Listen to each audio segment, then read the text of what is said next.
Hello my students, कैसे हैं आप। देखिए बेटा, मैं समझता हूँ कि आज के दौर में बच्चे पढ़ाई की तरफ अग्रसर हैं। दूसरा, पेरेंट्स जो मेरे चैनल से जुड़े हुए हैं, मैं उनसे विशेष रिक्वेस्ट करता हूँ, आपके घर में बच्चा नहीं है, इसका मतलब मैं जो चीज मेरे पास आ रही है, हमारे स्टेटस को चेक करते हैं ऐसे सम्मानीय सज्जन, तो उससे मेरी विशेष रिक्वेस्ट है, हम अपने व्यक्तिगत स्वार्थ को छोड़कर सार्वजनिक की तरफ ध्यान दें। मेरे कहने का अर्थ है कि हमारे स्टेटस को चेक किया, लगता है कि आपको ये काम की पढ़ाई योग्य वीडियो है और आपके नेटवर्क में कई ऐसे फोन नंबर फीड है, तो आप उन पर फॉरवर्ड कर देंगे, शेयर कर देंगे, तो इसमें उनका भी भला होगा। सब्सक्राइब बढ़ेंगे, अधिक लाइक आएंगी, तो हमारा भी मनोबल बढ़ेगा। और केमिस्ट्री में मैं आपको वादा देता हूं, डीप से डीप पॉइंट वीडियो के माध्यम से आप तक पहुंचाने का प्रयास करूंगा। बस केवल आप लोगों की सपोर्ट चाहिए। अब देखिए, आप यहां बोर्ड पे ध्यान से दें। ये वीडियो मीडियम बच्चों के लिए भी है, लेकिन मोस्टली क्लास 10 सीबीएसई। आप इसमें, अब बात हम बेस की कर रहे हैं, एसिड प्रोसेस कंप्लीट हो गया। बेसिस में मोस्टली इसकी जो केमिकल प्रॉपर्टीज होती हैं बहुत ही इंपोर्टेंट होती है, क्योंकि इसकी गिनी चुनी केवल 2 प्रॉपर्टीज हैं, इसलिए इन पर विशेष ध्यान देने की आवश्यकता है। तो फर्स्ट केमिकल प्रॉपर्टी जो बेसिस स्टार्ट करते हैं आप, देखिए, रिएक्शन विद मेटल। बेस जब मेटल से रिएक्ट करता है तो क्या होता है, strong base react with active metal to produce hydrogen gas, thus these bases should be kept in metal container। आपको याद हो, एसिड को हम मेटल कंटेनर में नहीं रखते थे, लेकिन बेसिस को इसी रख सकते हैं, वो भी एक्टिव मेटल। तो देखिए आप, यहां जो पॉइंट का शॉर्ट समरी में आपको बता देता हूं। मैं बोल रहा हूं कि स्ट्रॉन्ग बेस ले रहे हैं, स्ट्रॉन्ग बेस प्लस हमारा मेटल होगा एक्टिव, तो हमारे पास साल्ट का फॉर्मेशन होगा प्लस हाइड्रोजन गैस बाहर निकलेगी। ये पॉइंट है ऊपर वाली सम पॉइंट। शॉर्ट समराइज देखें तो ये, अब आप एग्जाम्पल ले सकते हैं। स्ट्रॉन्ग बेस मैं कोई ले लेता हूं, मानो मैंने NaOH ले लिया, प्लस मेटल ले लेता हूं, मैंने जिंक ले लिया Zn, तो मेरे पास एक साल्ट का फॉर्मेशन होता है।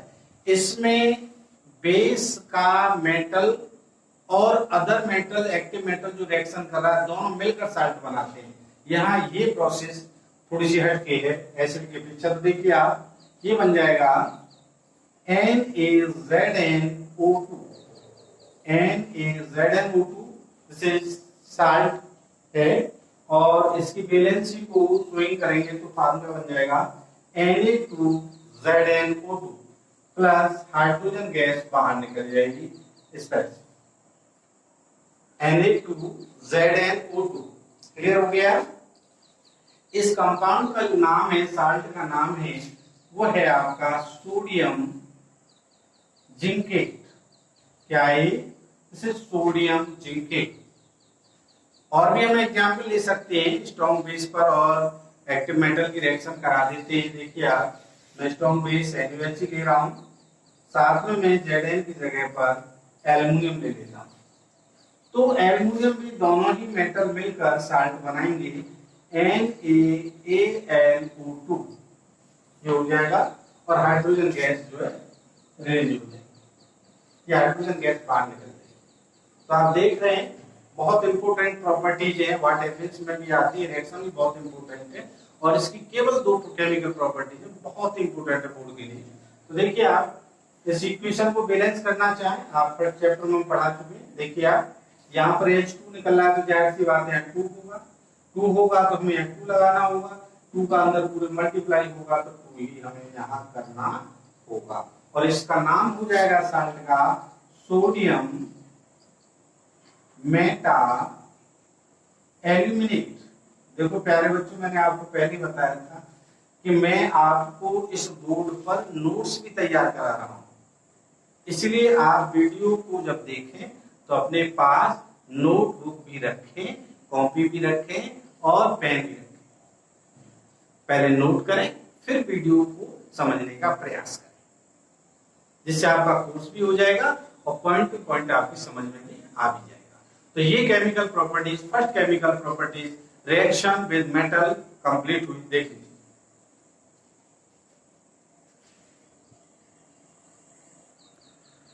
मेरे प्यारे बच्चों, इसका सेकंड पॉइंट केमिकल रिएक्शन का हम आगे कंटिन्यू करते हैं। सेकंड पॉइंट, दो ही केमिकल प्रॉपर्टीज मैं ऑलरेडी आपको पहले बता चुका हूं। तो इसमें देखिए आप, reaction with non metallic oxide,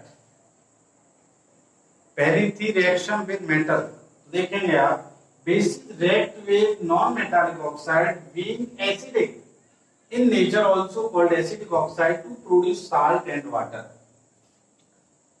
हम जब एसिड पढ़ा रहे थे उस समय हमने आपको बताया था कुछ नॉन मेटालिक ऑक्साइड जो होते हैं वो एसिडिक नेचर के होते हैं। यहाँ मैं आपको लिखता हूँ, जैसे आपको याद हो, आपने ठीक वीडियो देख रहे हो, CO2, SO2, NO2, ये मैंने आपको नॉन मेटालिक ऑक्साइड बताए थे। इन तीनों की नेचर क्या होती है? एसिडिक होती है। क्यों होती है? क्योंकि तीनों, जैसे सपोज कीजिए मैंने कार्बन डाइऑक्साइड को वाटर से रिएक्ट कराया तो ये H2CO3 यानी बाइकार्बोनिक एसिड, या SO2 को मैंने H2O से रिएक्ट कराया तो सल्फ्यूरिक एसिड बनाता है। यानी ये जो ऑक्साइड है नॉन मेटालिक ऑक्साइड, आप देख सकते हैं ये नेचर में एसिडिक होते हैं। नेचर में क्या होते हैं? एसिडिक होते हैं। क्लियर हो गया? अब इन्हीं नॉन मेटालिक ऑक्साइड से बेसिस रिएक्शन करता है और क्या बनाता है? साल्ट। देखिए रिएक्शन आपके सामने लिखी हुई है। कैल्शियम हाइड्रोक्साइड, ये आपका डाई एसिडिक बेस है, इसकी जो एसिडिटी है वो 2 है, बेसिसिटी सॉरी, तो यहाँ पर 2 निकल के आती है। तो यहाँ देखिए आप, यहाँ ये रिएक्शन करता है, कार्बन डाइऑक्साइड से रिएक्शन कर रहा है तो साल्ट का फॉर्मेशन कर रहा है, साथ में वाटर का फॉर्मेशन हो रहा है, और इसको हम कैल्शियम कार्बोनेट कहते हैं और ये व्हाइट पीपीटी के फॉर्म में प्राप्त होता है और इसका जो कलर होता है वो मिल्कीनेस होता है। और आपको याद हो, हमने ये बताया था जब कार्बन डाइऑक्साइड का टेस्ट करते हैं तो कार्बन डाइऑक्साइड के टेस्ट के लिए हमने ये चीज आपको बताया कि लाइम वाटर टेस्ट के नाम से, ये हम ऑलरेडी बता चुके हैं। तो ये पॉइंट आपका कंप्लीट हो जाता है reaction with non metallic oxide. Carbon dioxide के साथ करा दीजिए, सल्फर डाइऑक्साइड करा दीजिए, NO2 के साथ करा दीजिए तो साल्ट का फॉर्मेशन ही होगा। तो ये बेसिक पॉइंट आप याद रखें और इस तरह से केमिकल प्रॉपर्टीज बेस की कंप्लीट हो जाती है। क्लियर हो गया? बहुत ही इंपॉर्टेंट है केमिकल प्रॉपर्टीज दोनों, both chemical properties of bases, reaction with metal and non-metallic oxide। और बहुत इंपॉर्टेंट है पॉइंट को समझना कि non metallic oxide is also in acidic nature. Clear हो गया? अब यहाँ हमने एसिड को भी पढ़ लिया, बेस को भी पढ़ लिया, बेस की केमिकल प्रॉपर्टीज को पढ़ लिया, एसिड की केमिकल प्रॉपर्टीज को पढ़ लिया। अब कुछ बेसिक कंसेप्ट आते हैं जो अक्सर बोर्ड में पूछ ली जाती है, तो हम बताएंगे आप स्ट्रेंथ ऑफ एन एसिड। अब ये कंप्लीट हो गई, मैं सीरीज कर देता हूं, यहाँ कंप्लीट हो चुकी है और टॉपिक आता है स्ट्रेंथ ऑफ एन एसिड। तो किसी एसिड की स्ट्रेंथ क्या होती है?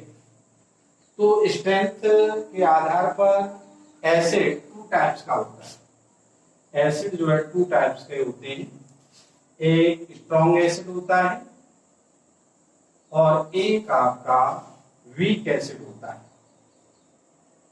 अब बात यह आएगी कि सर स्ट्रॉन्ग एसिड क्या है, वीक एसिड क्या है, इस कंसेप्ट को भी समझना बहुत जरूरी होता है। तो विच डिसोशिएट कंप्लीटली हम यहाँ समझा सकते हैं शॉर्ट में, विच dissociated completely is also called strong acid, और weak acid जस्ट अपोजिट कर देंगे आप, which do not dissociated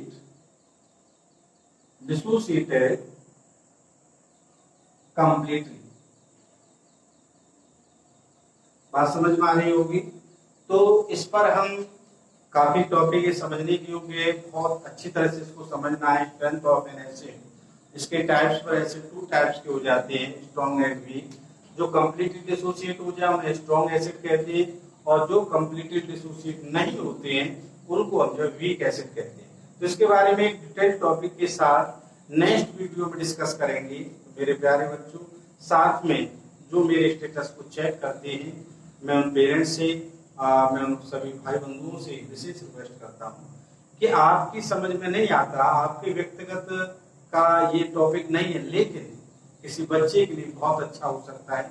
ऐसा बच्चा जो ट्यूशन पढ़ने में सक्षम नहीं है, वो इस छोटी छोटी वीडियो के माध्यम से क्लास 10th की केमिस्ट्री को बहुत अच्छी तरह से समझ सकता है। बस आपके सहयोग की आवश्यकता, आपसे शेयर कर दीजिए। आपके ग्रुप में ढेर सारे नेटवर्क ऐसे होंगे कि उनके बच्चे क्लास 10th में पढ़ते हैं।